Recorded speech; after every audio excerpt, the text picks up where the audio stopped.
Today's daf we're going to be learning is Gittin daf Samchvav. We're going to start at the bottom of Samachem Bet. We were in the middle of a story of Geneva. We were talking about somebody who is about to be sentenced to death, and that anything they say, if they just say write a get, they mean really write and give, and they're just very anxious about what's about to happen.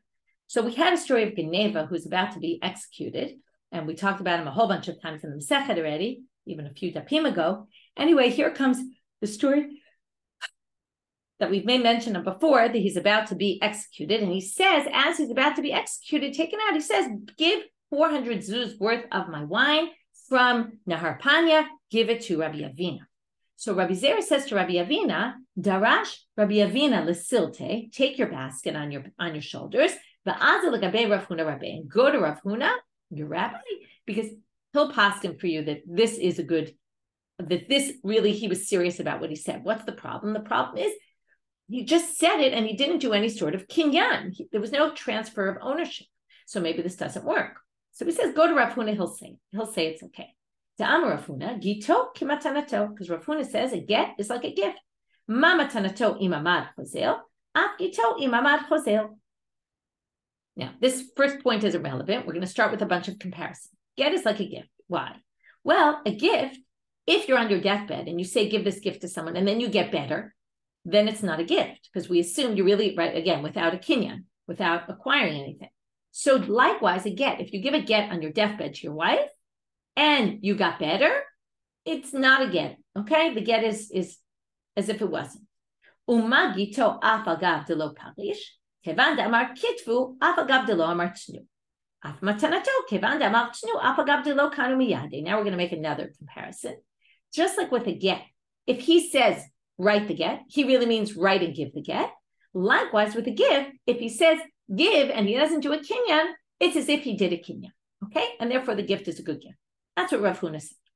Matkifla Rabbi Abba. Rabbi Abba now has a question. And this question is going to go through 3 rounds, okay? We're going to have 3 different explanations of the question, because every time we ask a question, we're going to say, we have to figure out what's bothering him and on what point he disagrees with Rav Huna. And every time we say something, it's going to be clear that really there's no way anyone disagrees about this, and therefore we're going to reject the question and say it must be he asked the question a little differently. So we're going to have till we get to the 3rd where it's actually going to work. So Rabbi Abba questions Rav Huna and says, wait a minute. Ima matana yeshna lachar mita. You can't compare get and matana, because matana, you can even give, if someone says give this gift and then they die, we give the gift after death. But get yeshna lachar mita, but get, there is no such thing after death. Right? So if you're going to make the comparison, make it to the end, and this doesn't work, because if he dies and they haven't given the get yet, you don't give a get to a wife, there is no such thing as get after death, which is what the Gemara is basically going to respond as saying, what kind of a question is this? Hachi hashta, what? You're comparing, in other words, you can compare gift to get in ways that can be compared, but not in ways that can't be compared, because the Bishlam Matana ita la harmita, elagel la harmita miika. There is no such thing as get after death. And that's why get doesn't work after death.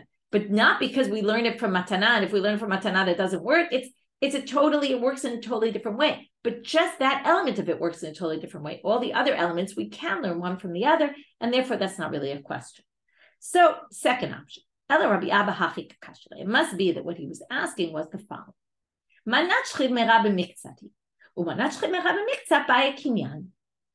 Generally, when we talk about someone who's on their deathbed and gives away their stuff, usually they give away all their money. If they just give away part of their money and save some of their money for themselves, it means obviously they're not planning to die right away.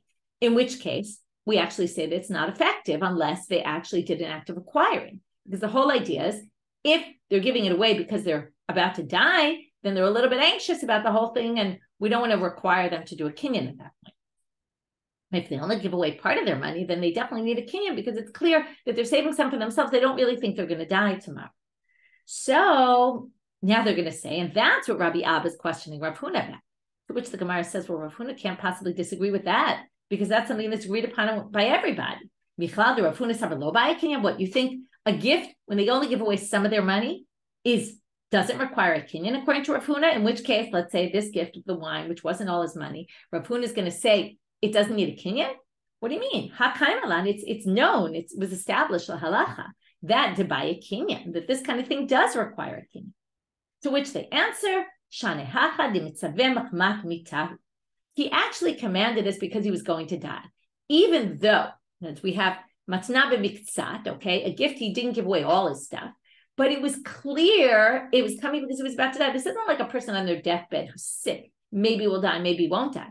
This is someone who was about to be executed. He knew, Geneva knew he was going to be executed, and he really wanted to give this as a gift. Since that's the case, Rav Huna allows this even without acquiring it. But now they're going to say, well, then how can Rabbi Abba disagree? What, you think Rabbi Abba thinks that if you command something because you're about to die, it requires a kinyan? No, everybody agrees it doesn't. It's established, the halacha, that you don't need a kinyan for this kind of a thing. So it can't, and again, we're stuck with, this can't be what Rav Huna and Rabbi Abba are disagreeing about, because this is agreed by everybody. So now they're finally going to answer what was really bothering Rabbi Abba. Rabbi Abba, haki kakashli. This is what bothered Rabbi Abba. Chamra lo kama. He didn't say, take my wine, okay, take X amount of wine.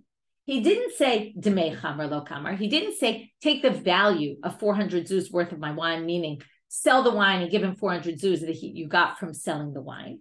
But me chamra kamar, he actually said a very strange thing. And we didn't really focus on it when we read it, but Gemara is going to be questioning is, he says, take 400 zuz for Rabbi Avina from my wine. Now, does wine make money? No. You can't take 400 zuz from the wine. It's not like there's 400 zuz in the wine or something like that. And therefore, Rabbi Abba says his statement was a meaningless statement entirely. It didn't mean anything. What is 400 zuz from the wine? So now what's Rav Huna going to say? Because it can only work his question if Rav Huna has some sort of logical response as to why Rav Huna thinks this would be okay. V'idach me chamra, what he meant from the wine was kedei liyapot et kocho, to make him stronger in the eyes of the heirs. Now what happens? If he's supposed to get 400 zuz worth of wine, and let's say half of the wine spoils. So the kids will say, oh, we'll give you 400 zuz of spoiled wine. You take the spoiled wine. But once he says that if he just said, give him X number of bottles of wine, so they could give him like the worst bottles of wine if they wanted, or they could give him, right, something that's spoiled already, or, right, the whole point is that the heirs, since they're the ones who own it, they could give him the worst of whatever it is. They could mess him up really. Okay, let's say the price went down or something. But when he says give him 400 zuz from the wine, what he meant is what's worth 400 zuz at the time you give it to him, and if there's any loss, you're going to incur the loss. Like let's say they sold X amount of wine and they got 400 zuz for it, and then the money got lost. So they can't say, oh, your money got lost. In this case, he really gets the 400 zuz from the sale of the wine, even if the money got lost. So it's basically to strengthen his position compared to the heirs, right? When he goes up against the heirs. In fact, they sent from Israel, the reason why I said mechamra, or if someone says mechamra, from the wine, it means to strengthen them. So that, in the end, is the machloket. What we really saw today so far was this case of Geneva. And then we saw that there were these two ways of understanding it. We had Rav Huna versus Rabbi Abba. And the debate is, because of the language he used, it's not anything we thought before, all the different options we brought, 3 different options as to what the machloket was. The third option is that they're debating this language. Does this language really mean that it was just to strengthen his position, or is it a meaningless language? It doesn't really mean anything, and therefore Rabbi Avina gets nothing. New mission. Somebody fell into a pit, and they're about to die. So what do? They scream, Amal, kol hashomeat kolo yichtov get lishto. So anyone who hears my voice, please write a get to my wife. So now what do? If they recognize the voice, they write the get and they give it to his wife, even though presumably they don't even see him. They don't even know for sure it's him. But they can go ahead and do it because, again, first of all, he only said, write a get. It means write and give the get like the previous. So now the Gemara says, interesting question. Maybe it's an evil spirit that's pretending to be this person. And maybe it's not really him. You didn't really see him. So how do you know it's him? Must be where they saw an image of a human. But that doesn't help. Evil spirits pretend to be humans. So the fact that you saw some person in there, you couldn't really identify it well, and maybe it was a spirit trying to be this person. They saw a shadow of the person also. And presumably the shadim, the evil spirits, don't have shadows. To which they say, what do you mean? Also the evil spirits have shadows. Not only did you see a human, you saw a shadow and a shadow of his shadow. And that's something the evil spirits don't have. To which they say, Maybe evil spirits do have. Well, Amar Rabbi Chanina Limaditani Yonatan Beni. This comes up in other places where Yonatan was this sheikh, and he taught rules of evil spirits. Bivuah itlahu bavuah de bavuah leilu. They have shadows, but they don't have shadows of shadows. So the only way this would work, even though the Mishnah seems to simply say this works, is in order to avoid worrying that maybe it's some evil spirit, you have to have seen an image of a person and the shadow and a shadow of the shadow. Vidilmat Sarahi, but maybe it's her rival wife, and she wants to get the woman out of the picture, so she pretends she's the dying husband, and she screams, "Go give him again." She wants to ruin her life. This Sarah is about to die, and she figures, at least let me ruin the life of the other wife while I'm down here. So now they bring a bride from the house of Rabbi Ishmael that basically says, when it's a time of danger, and this is danger, right? There's someone's about to die. We don't worry. Maybe it's the rival wife and kind of pretending to be the voice of the man. But even if we don't really recognize, we can still go ahead and do this, and therefore we're not worried about it. New mission. If now we take a healthy person who just says, write a get for my wife, but doesn't say give it. Well, he clearly just wants to torment her. He's not really planning to divorce her, because otherwise he would have said snu. Kitvu doesn't mean write and give. Kitvu means write it, but don't give it. However, there was a case with a healthy person. Okay, trigger alert, we're going to get into a case of suicide or possible suicide. There was a case with a healthy person. Shamal kitvu get lishti, says go write a get to my wife without saying and give her. He goes up now onto the roof after he says this. Now, in the interim, it seems that they gave the wife the get, even though he just said kitvu. And then the question becomes, is it a get or not? So he falls off the roof and dies. Amar Rabban Shimon ben Gamliel says, well, it depends for what reason he died. If he himself committed suicide, basically, and it was his own doing that caused him to fall, then harei zeket. Then, very fascinatingly, he says, and one could question this, but we'll get back to the question here. But he says, if he fell by himself, meaning he caused himself, he committed suicide, then we can assume that when he said write again, he was all worked up because he knew what he was about to do. And therefore, kitvu actually means kitvu v'tnu. And if in the interim, it would have to be that in the interim they gave her the get. Otherwise, it doesn't make sense because she can't get a get after he's dead. So if in the interim they gave her the get is valid. Now, one can claim, right, there could be cases of suicide where he just went up to the roof and only decided in that moment, right, something hit him at that moment and caused him to commit suicide. It's not always thought out before. But according to the Gemara, they assumed it must be the person thought it out before, and therefore the kitvu of this person is really like the kitvu that we talked about before, of someone who's about to die. But if he got a big wind came and he fell off the roof, then ain't no get, because he was really a healthy person and he didn't have this extra reason why. And even if they give her the get, they basically say you weren't a divorced woman, which again, the relevance would be, number one, is she forbidden to a Kohen? Number two, if she needs yibum or chalitza, right? If she was divorced, she wouldn't need it. If the divorce is not valid, then she would need it. So now the Gemara asks, Ma'aseh Stol, what is it? They bring a contradictory, because here's a case of a bari who said kitvu, and it works to give her the get. And the first line in the Mishnah said it didn't. So basically they say it's missing a transition. There's words missing, and this is how it should be. If the later actions prove what the intent was in the beginning, then this would be a get. So if later you see that really they were about to die, then it would be a get. And then they bring a case to prove this about the Barisha Amarti Fuget Lishtiva Lala Roshagag Nafal V'Mei, and Amar Rav Shimon ben Gamliel Imeatz Monafal is a get, and Meruach Tachato no get, and that's just a repeat of our Mishnah of the story they brought to prove that point. Now there's a guy who goes into a Beit Knesset. Eshkach Mikra Yenuka Ubrei Diyatve. He sees a child. He sees a teacher of children with his son. And there's a third person there. So we have three people. We have father, son, and third person. Amar Lahu, he says to all three of them, Beit Cheminaichu, two of you, Nichtivu Gita Lidabitu, write a get for my wife. L'sof Shchiv Mikra Yenuka. And what happens? This is a totally different issue. The person who is the teacher of the children dies, the father, and who's left? We have a son, the son of that guy, and another person. Mi meshavu inashe bra shlicha b'mkom abba or no?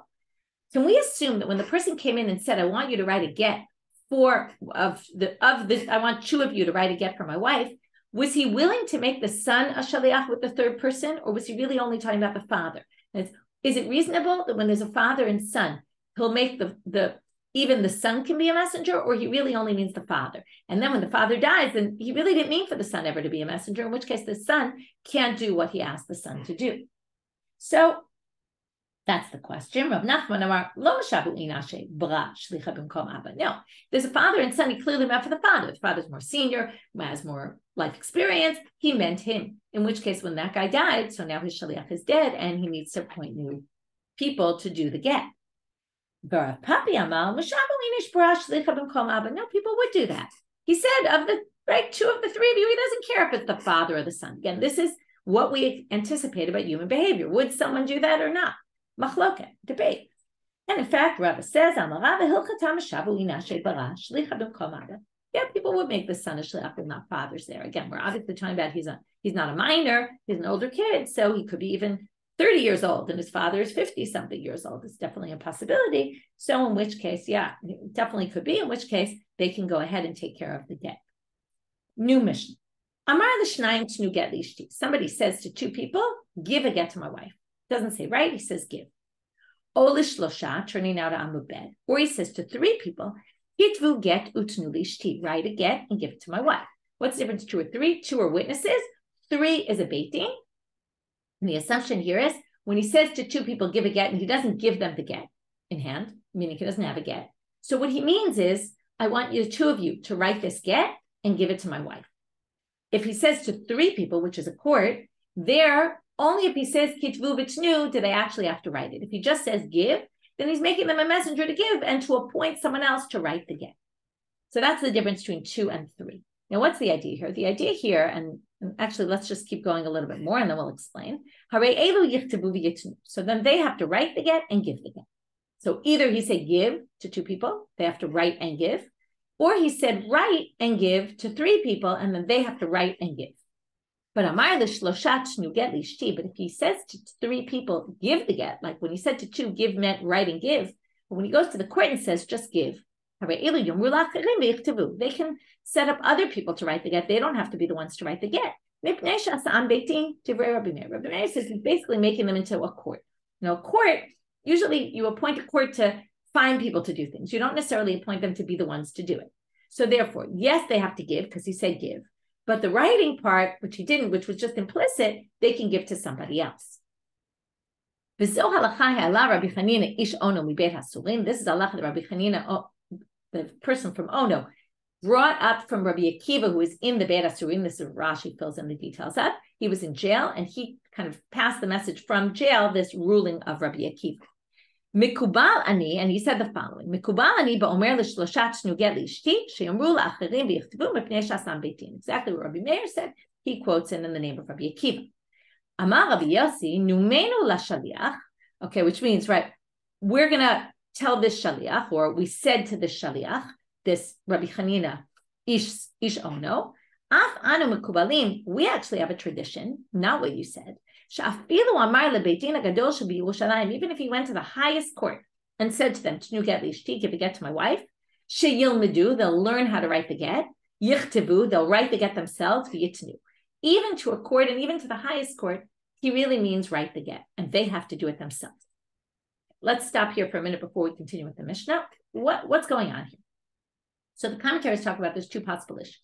One is bizayon for the husband. Maybe he doesn't want all these other people to get involved because he wants it to be kind of quiet that he's divorcing someone, or possibly he wants it to be quiet that he doesn't know how to write the get himself. So he does it quietly, and he specifically wants these people. He doesn't want it to get around. Now then you can distinguish between beit din and not, because beit din already it's more public, and that could be explaining Rabbi Meir, why Rabbi Meir says in a court already it's a different story. Alternatively, and then you could say maybe Rabbi Yossi thinks even if he goes to three people, it's the same. Another option is that the machloket, and this is where the Gemara is going to go, is that there's this concept of mile lo mimsarei l'shaliach, and there's a machloket about this. When I give, forget mile. Mile is words. Let's talk about an object. I give an object for you to give to somebody else. You can give it to somebody else to pass on to them. It doesn't matter. Okay. If I give you a job, I give you a get, you can appoint someone else along the way. Let's say you can't make it. You can appoint someone else in your stead. Shaliach or shaliach. You can do that. But that's when you have a physical object in hand. When you're talking about a command, which is just words, and some people say that this is because words are not as strong as actions. So it could be that my appointing a shaliach to do in words only, to do an action, a command, is not, they cannot necessarily, and that's the machloket, can they pass this on to somebody else? So if you say it's not, they can't do that, then you say even the Beit Din maybe can't do this, okay? Or maybe you say they can, okay? And that's really possibly part of the debate here. Can you pass on orders to somebody else? If someone just ordered you to do something, are you able to pass it on to somebody else? Again, what the logic is, some people explain that it's not clear why what the logic is, but at least one explanation is that words are just not strong enough to be able to say, oh, this is enough of a command for me that I can now pass it on to somebody else, right? There's other explanations as well, but we'll leave it with that. And that's going to be a lot of our discussion going forward. So now, Amar la Sarah, now the Mishnah goes to a different thing, which is he says to 10 people, Kitvu utnu, write and give the get lishti, to my wife. Echad kotev u'shnayim chotmi. One writes, 2 others give, and that's it. The other 10 are not necessary. He just happened to say it in front of 10 people, but he meant of the 10 of you, whoever I need some of you to take care of this. But if you say, kulchem ktohu, all of you have to write, then echad kotev kulam chotmim, and we've seen this case before. One writes, all of them have to sign. They don't all have to write the get. That's impossible to have 10 people writing a get, but they all have to sign. And lefichach and meitacham mehem arei ze get batel. If one of them dies, it's a canceled get because, right, we now don't have all the 10 signatures the husband wanted, and therefore the get's no good. Amal. So now the Gemara starts off with the following question that Shmuel is asked by the students of Rav. Amar Rabbi Yirmiyah Rav, shalchule mi beit Rav l'Shmuel. So they sent from the Beit Midrash of Rav to Shmuel. Yilamdenu Rabbeinu, please teach us. Amar l'shnayim kitvu utnu get lishti. If somebody says to 2 people, write and give a get to my wife, okay? Ve'amar l'sofel v'katav v'chatmuhen. Okay, so now he specifically said write and give. And what did they do? They didn't write the get. They went to a sofer and they asked the sofer, the scribe, to write the get. And then chatmuhen, but they signed on the get. Mahu, does this work? So what did Shmuel say to them? Meaning what happened was they had a case where this happened. The woman took this get that in the end wasn't done exactly the way the husband wanted, because he says, you guys should write it. And in the end, they had a sofer write it. And then they gave it to the woman. The woman got divorced based on this, thought she was divorced, got remarried, and now it came before them. So what does Shmuel say? Shalach lahu, he sends to them, say, she has to get divorced. Hadavar tzarich Talmud. Meaning the get's not a good get, but I need to look into this further. Meaning I'm not 100% sure, but better she get divorced because maybe it's really a problem. So now we're going to have a whole to-do with to figure out what exactly was Shmuel's deliberation. My hadavar tzarich Talmud, what is it? If it's because it was, he said, do words, right? He gave them a command, write the get, which he didn't pass them anything physical. And maybe the whole debate is what we talked about before. His whole debate is, his whole deliberation is, can they pass it on to somebody else? Can, if you get a command to do something, can you give it to someone else to do or not? Well, you can't say that's Shmuel's deliberation because we know that Shmuel knows exactly what the halacha is in this case.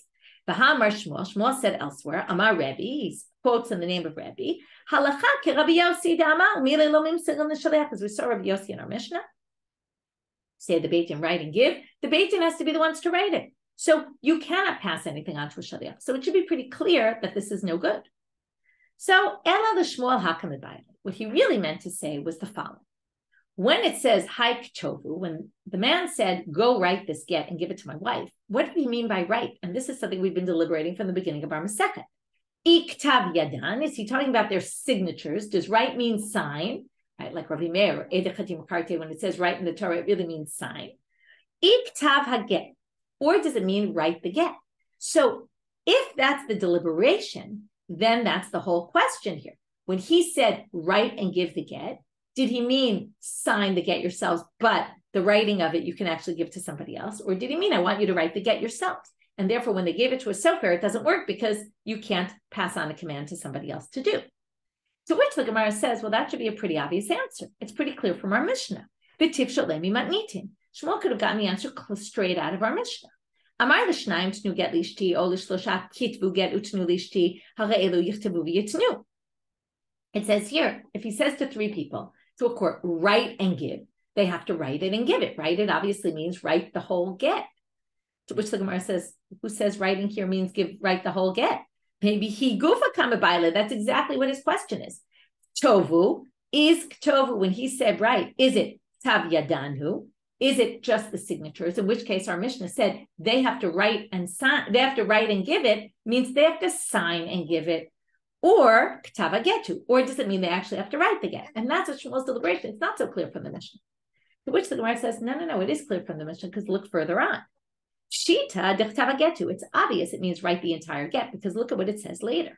The Katana Seif at the end of the Mishnah, or toward the end of the Mishnah, it says, Amar Rabbi Yossi, Numenu la-shaliach, we have to tell that shaliach, Rabbi Chanina Yishono, Af anu mekubalim, we have our own tradition, Shafilu Amar the Beit Din HaGadol b'Yerushalayim, Tnu get lishti, if you go to the main court in Jerusalem and say, give a get to my wife, Shegil Medu, they have to learn what?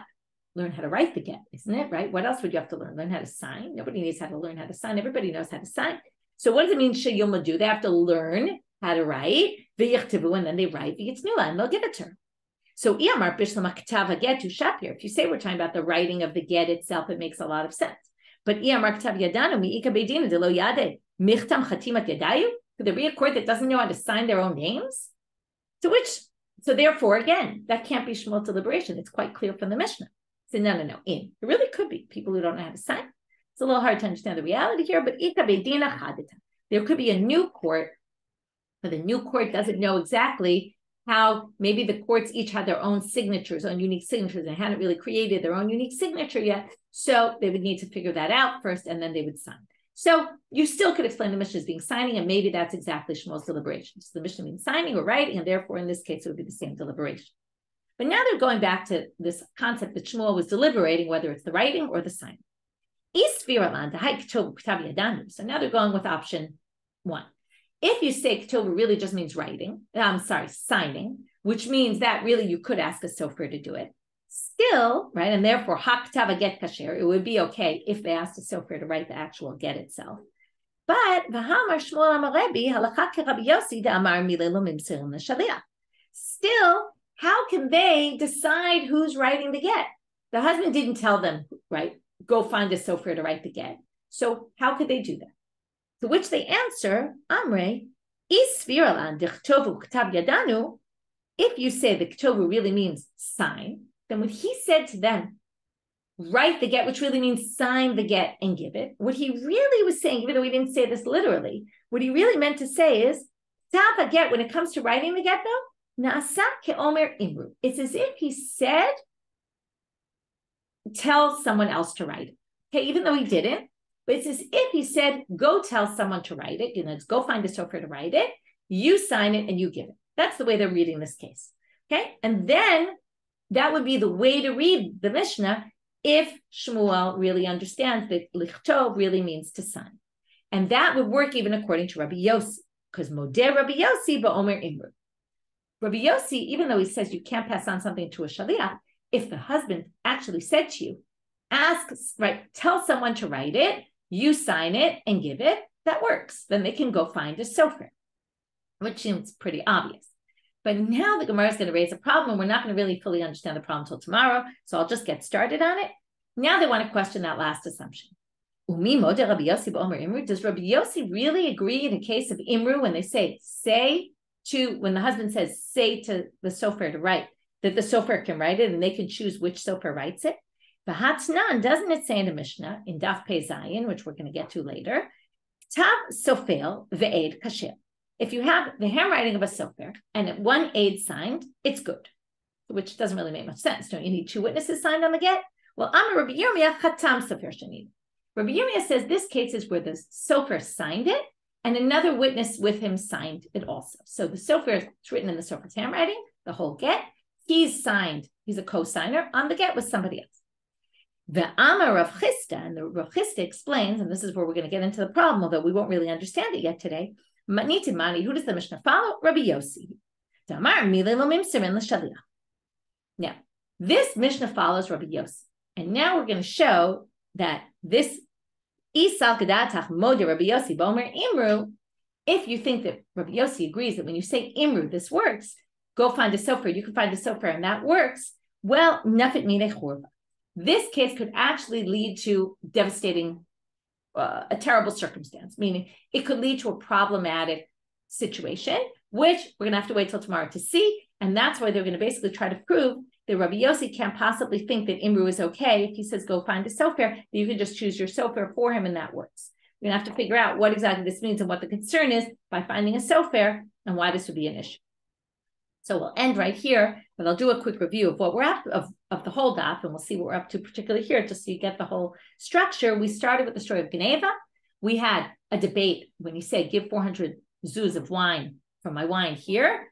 Did he really mean that even though he didn't do a kinyan, is it effective? Rav Huna said yes. Rabbi Abba said no. Why? In the end, even though we had three options as to what exactly the machloket is, the third option was that the machloket was really because the language doesn't really make too much sense.